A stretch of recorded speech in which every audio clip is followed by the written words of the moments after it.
आसिफ और आप देख रहे हैं एसपीएन 9 न्यूज़। एसपीएन 9 न्यूज़ में आज हम लोग बात करने वाले हैं कि उत्तर प्रदेश में 2022 में विधानसभा चुनाव होने हैं।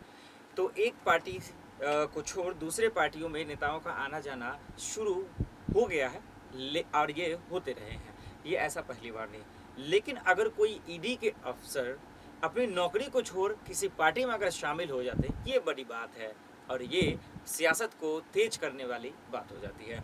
आज मैं आपको बताने वाला हूँ कि एक अफसर ने, ईडी के अफसर ने अपनी नौकरी को छोड़कर वो किस पार्टी में शामिल हो गए, उस पार्टी को क्या फ़ायदा मिलेगा इससे और बाकी जो विपक्ष के पार्टी हैं उनको क्या नुकसान मिलने वाला है। ये तमाम चीज़ें, इन तमाम सवालों का जवाब मैं आज आपको इस वीडियो में देने वाला हूँ। अगर आपको कोई कमियां लगे तो हमें कमेंट कर ज़रूर बता सकते हैं। तो आइए शुरू करते हैं। सबसे पहले खबर क्या है। खबर ये है कि ईडी के एक अफसर ने अपनी नौकरी को छोड़ भारतीय जनता पार्टी में शामिल हो गए हैं। अब इससे होगा ये कि भारतीय जनता पार्टी यूपी में उनका तो गढ़ है ही है, उनकी सरकार है, इसमें कोई शक नहीं है।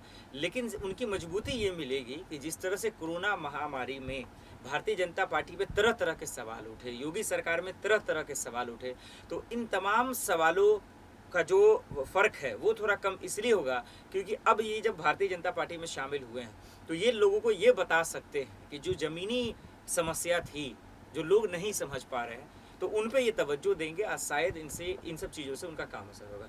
दूसरा ये भी फ़ायदा मिलेगा कि कई ऐसे आईपीएस अफसर हैं, जैसे अमिताभ ठाकुर जी हैं, जो सीएम योगी का विरोध करते आए हैं।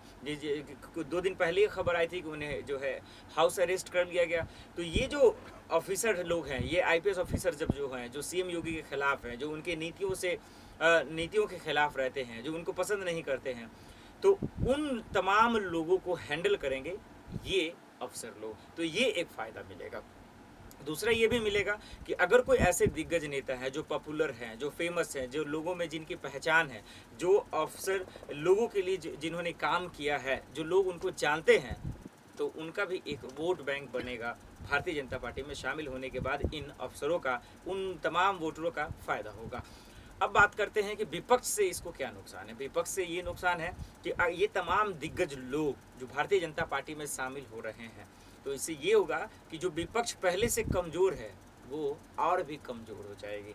क्योंकि जहां बात करें सपा की, तो अखिलेश यादव ने साफ कहा है कि वो तमाम लोग, चाहे वो छोटे दल के ही लोग क्यों ना हो, उन तमाम लोगों का हमारे पार्टी में स्वागत है जो बिना किसी लाभ लपेटे के शामिल होना चाहते हैं, ज्वाइन होना चाहते हैं। क्योंकि किसी भी सूरत में उत्तर प्रदेश के इस चुनाव को अखिलेश यादव गंवाना नहीं चाहते, जीतना चाहते हैं।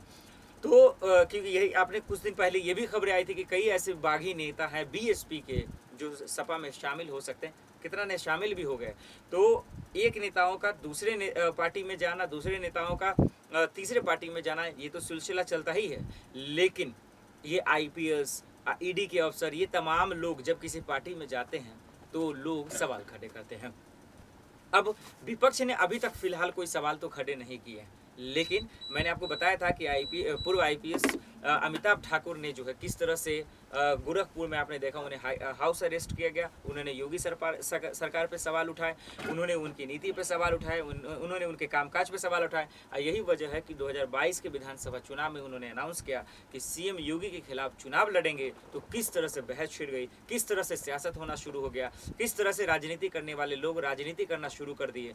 और आज जो ये खबर आई है, जो आपके सामने मैंने रखा, जो सबसे बड़ी खबर है कि ईडी के सब बड़े अफसर, छोटे मोटे अफसर नहीं, बड़े अफसर ने अपनी नौकरी को गंवाकर भारतीय जनता पार्टी में शामिल हुए हैं। तो इससे आप अंदाज़ा लगा सकते हैं कि इनका भारतीय जनता पार्टी में शामिल होना, ज्वाइन करना कितना अहम बात हो सकता है। और इसी बात से अंदाज़ा लगाया जा सकता है कि भारतीय जनता पार्टी को यूपी में कितना फ़ायदा मिलेगा, यूपी के चुनाव में कितना फ़ायदा मिलेगा। क्योंकि लगातार आप देख रहे हैं भारतीय जनता पार्टी की नज़र से कि उनके तमाम दिग्गज स्टार प्रचारक, नेता, कार्यकर्ता किस तरह से तैयारियां कर रहे हैं, क्योंकि उनको पता है कि उत्तर प्रदेश का ये चुनाव कितना अहम होने वाला है। क्योंकि बहुत ऐसी चुनौती हैं जो भारतीय जनता पार्टी के सामने हैं, बहुत ऐसी चुनौती हैं जो योगी सरकार के सामने हैं, बहुत ऐसी चुनौतियां हैं जो पीएम मोदी के सामने हैं। तो इन तमाम चुनौतियों के बीच ये विधानसभा का चुनाव यूपी का बहुत अहम रहेगा। और यही वजह है कि कई ऐसे लोग भारतीय जनता पार्टी में शामिल हो रहे हैं, तो इससे कहीं ना कहीं इन चुनौतियों से लड़ने में